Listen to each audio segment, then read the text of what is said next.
Kien Simon Busuttil stess li argumenta li l-Unjoni Ewropea mhux qed tagħmel biżżejjed biex tgħin pajjiżi bħal Malta li huma mifnija bil-problemi tal-immigrazzjoni irregolari.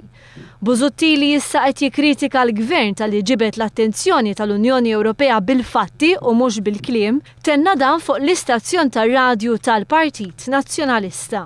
Ara, il-Partit Nazzjonalista fil-Gvern kien l-ewwel wieħed illi jgħid li l-Unjoni Ewropea għandha tagħmel iżjed u għandha tgħinha iżjed. Jien ukoll personalment f'disa' snin fil-Parlament Ewropew għamilt kontinwament l-istess argumenti. Ir-riżultat tal-appelli ta' Busuttil kien li pajjiżi Ewropej aċċettaw 700 immigrant minn Malta. Simon Busuttil ma semmix li din is-sena biss 700 immigrant ieħor diġà waslu Malta. Ir-riżultat ta' negozjati ta' Busuttil waslu biex Malta ngħatat għajnuna finanzjarja sabiex tkun tista' tassess aħjar il-fruntieri tagħha.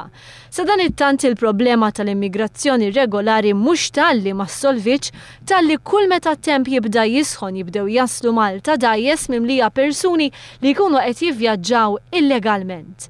Fl-aħħar 12 sena daħlu pajjiżna ma' 17,000 immigrant irregolari. Busuttil jaf li dak li negozja ftit li xejn solva l-problemi ta' Malta. Mistoqsi jekk kienx kuntent bir-riżultat li kiseb hu stess, it-tweġiba kienet le. Dak kien ir-riżultat, kien biżżejjed le. Aħna l-ewwel illi ngħidu illi pretendejna iktar. Fl-2010 l-kap tal-Oppożizzjoni Simon Busuttil kien iddefenda lill-Gvern Taljan meta uża l-pushbacks bħala politika ta' immigrazzjoni.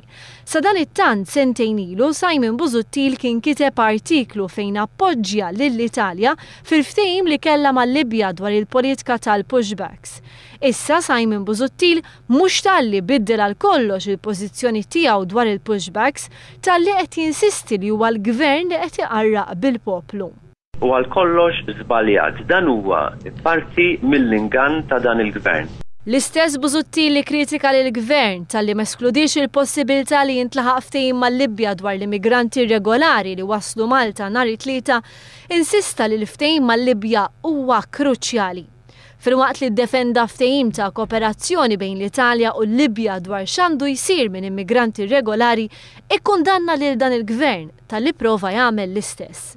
Jiena dak il-ftehim mhux talli ddefendejtu talli qatt l-Unjoni Ewropea jmissa tagħmel ftehim hekk mal-Libja. Il-kooperazzjoni mal-Libja hija kruċjali.